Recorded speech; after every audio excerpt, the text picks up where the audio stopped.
Bueno, buenas tardes con todos. El día de hoy vamos a realizar un video de cómo debemos realizar lo que es el examen mental infantil. Para eso le traemos un caso clínico de un niño de 13 años, consumidor de spa, quien también ha sido abandonado por su madre desde la niñez.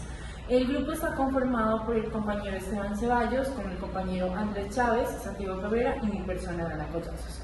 Bueno, para dar como introducción de lo que es el examen mental infantil, debemos tener en cuenta lo que es la identificación del paciente. Para esto vamos a preguntarle al paciente lo que es su nombre, su documento de identificación, también tenemos lo que es la edad, fecha de nacimiento y el sexo. Paciente Jader Raudillo Gómez. Salgamos. No hice nada, no. Mucho gusto.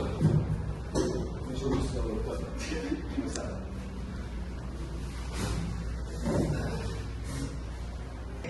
Bueno, como segundo ítem tenemos el motivo de consulta. El motivo de consulta se basa en aquella queja principal, ya sea por un mismo paciente o por algún acompañante.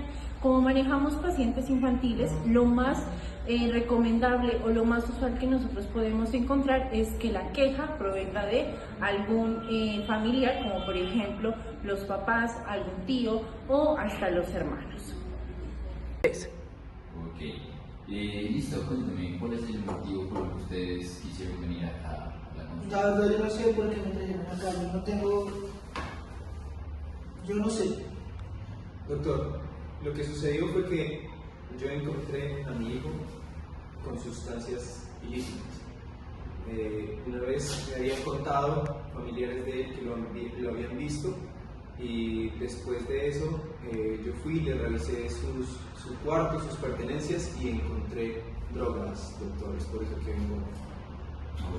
Bueno, como tercer ítem tenemos lo que es la enfermedad actual. ¿En qué se basa la enfermedad actual? La enfermedad actual va a ser aquella presentación desde el comienzo que se está generando el episodio en el paciente. Es importante destacar que aparte de eso tenemos que tener en cuenta el orden cronológico como ha sucedido esta situación que nos está quejando. También tenemos que tener en cuenta, por ejemplo, si están algunos antecedentes familiares, antecedentes personales, y en el caso de nuestro paciente, que es el caso clínico que les traemos el día de hoy, conocer cuándo y en qué momento inició y el motivo por qué el consumo de sustancias psicoactivas. Listo, buenas tardes, ¿cómo están? ¿Me puedes revelar tu nombre, por favor? No, señor doctor. Jade, responde. Responda, Jade. Ok, gracias. ¿Cuántos años tienes, Jader? ¿Para qué? Ábrele al doctor. Es una pregunta muy importante para poder dar un diagnóstico de edad. 3. Ok, ¿y me puedes dar tu fecha de nacimiento? No la recuerdo. Ok. Bueno, como cuarto ítem tenemos la historia personal. En la historia personal tenemos que tener en cuenta lo que es las etapas de la vida del paciente, en donde vamos a hablar tanto desde el desarrollo como la parte biopsicosocial. Es importante destacar que al paciente debemos preguntarle tanto su entorno, de la parte como es su colegio, la parte familiar y cómo se comporta con sus amigos.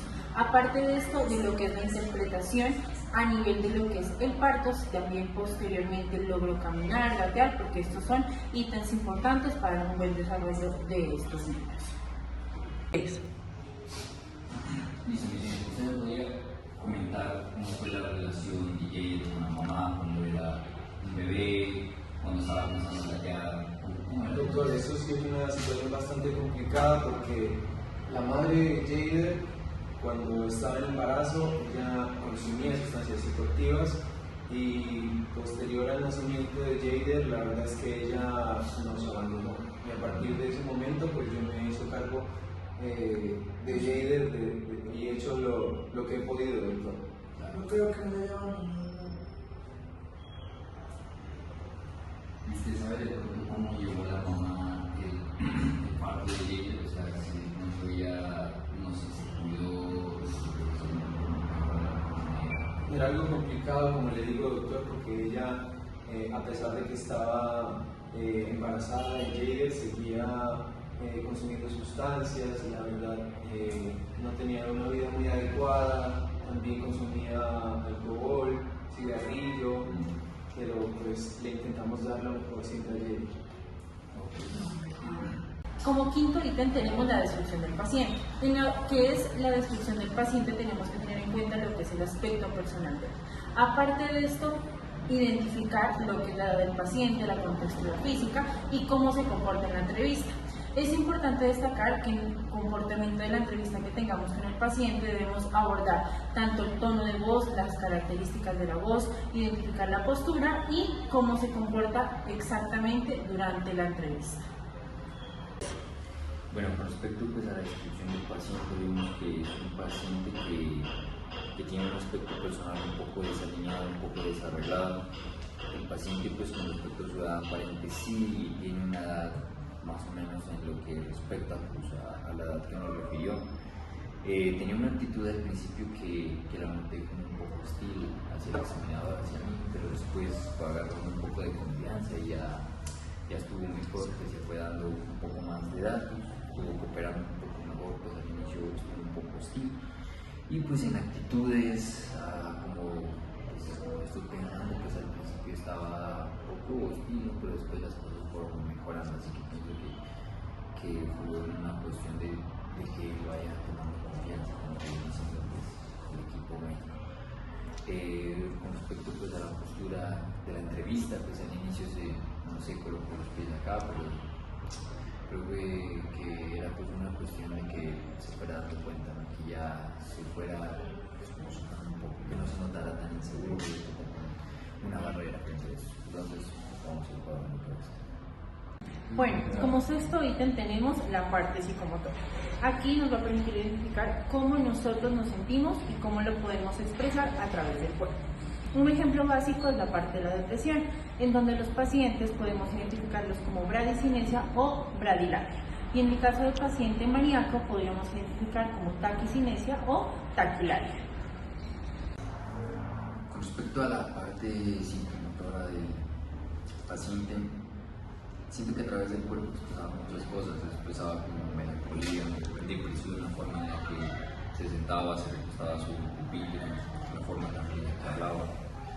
Era muy, tenía como mucha bradicinesia, yo creo que eso, con mucha lentitud.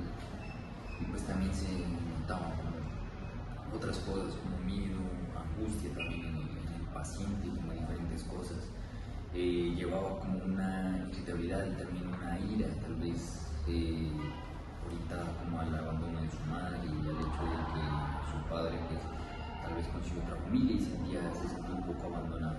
Entonces creo que en la parte del afecto está eso, y tal vez fue eso que lo llevó al paciente a que básicamente estuviera en malas compañías, ¿no? Y de que tuviera una inestabilidad mental y por eso pues, sentía que un escape eran las drogas.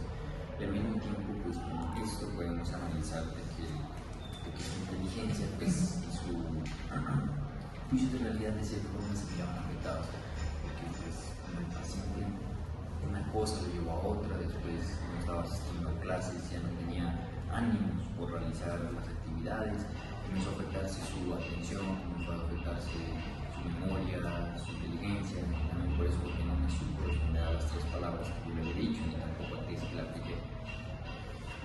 Bueno, como séptimo ítem tenemos lo que es el afecto, en donde va a expresar las emociones del paciente. Para eso tenemos una amplia diversidad de emociones, en donde las principales vamos a tener lo que es la angustia, la irritabilidad, lo que es la ira, el miedo, tristeza, alegría. Es importante identificar estos sentimientos en los pacientes porque tenemos que establecer si va desde un momento leve, porque hay algunos pacientes que al momento de ir avanzando en sus patologías podrían presentar afectos parecidos hacia la parte del pánico. Mi señor, necesito hablar a solas con él. ¿Nos puede decir? Sí, claro, doctor. Vale, muchas gracias. Sí, respóndele todo al doctor, por favor. De la mejor manera, libremente, sin ningún temor, sin ninguna angustia, porque me gustaría saber si hay cosas que tú de pronto tienes ahí, las tienes guardadas, te generan miedo, te generan angustia, ira, tranquilidad, para que tú me las puedas contar y podamos desarrollar un mejor paso para que yo y el momento que podamos ayudar de esta manera. ¿Quieres saber? Si tú me cuentas sería excelente. ¿Todo doctor? Sí. Pues, Sí, he consumido un par de veces. Sí, lo hago. Y lo hago porque en serio siento que necesito eso hacerlo porque la verdad es que me da algo más divertido que hacer eso. En el momento en que lo hago siento que todo se libera, todo sale de mí, ¿sí me entienden? Todo lo malo. Porque lo malo que yo llevo desde que nací, pues nunca conocí a mi mamá, nunca compartió con mi papá, si se da cuenta, salió, se fue. No, hombre, yo no sé qué dices eso para que. No, pero güey, nunca está para mí. Jamás. En esa casa no vi nadie, porque él tiene sus hijos, con su otra mujer, y yo conocí amigos, y ellos sí me mostraron una forma, no lo llamo vicio, ¿sí me entiende? Es una forma como de tranquilizar todo, tranquilizar la mente, porque la mente es la que me mata. Bueno, como octavo ítem tenemos el pensamiento, el cual nos va a permitir identificar el discurso del paciente. Es importante establecer que el discurso está basado en tres ítems importantes que son la forma, el contenido y lo que es el curso.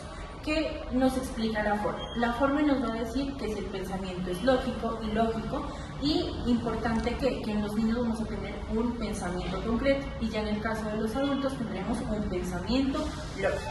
En el caso del curso nos va a permitir evaluar lo que es el tono de voz, en donde podría ser alto, medio, bajo o hasta intermedio.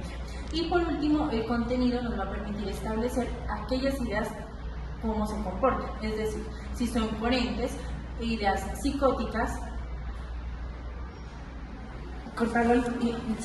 Bueno, como noveno ítem tenemos la sensopercepción, que en sí la podemos identificar cómo nosotros observamos o interpretamos el entorno. Para esto podríamos encontrar lo que es las alucinaciones, pseudoalucinaciones o las ilusiones. Bueno, como décimo ítem tenemos el sensorio, en donde vamos a evaluar lo que es la parte de la atención, la abstracción, el estado de conciencia y por último, el cálculo de la inteligencia. Bueno, en el onceavo ítem vamos a hablar de la inteligencia. Esta debe ser calculada a nivel actual. Para eso tenemos diferentes ítems que nos podrían ayudar a demostrar qué tipo de inteligencia presenta el paciente. 3.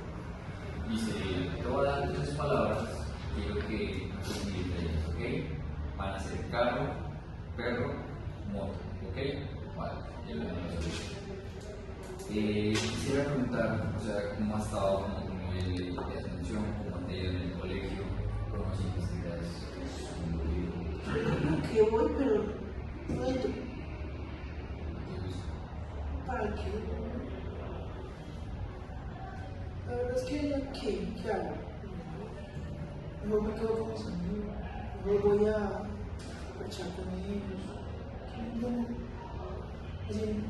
Es chévere estar con ellos que estar sentado en estar haciendo algo que yo no quiero.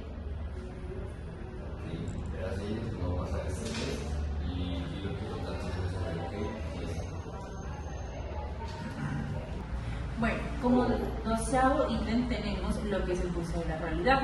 En esto vamos a basar la capacidad que tiene el paciente para recordar la realidad presentada en el momento.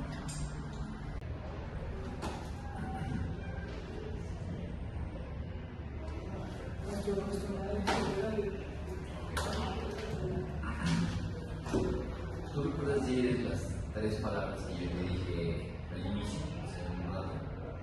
Pero, Pero, ¿te recuerdas las otras 2? no, me acuerdo de perro. No, solo recuerdas un perro. Ok.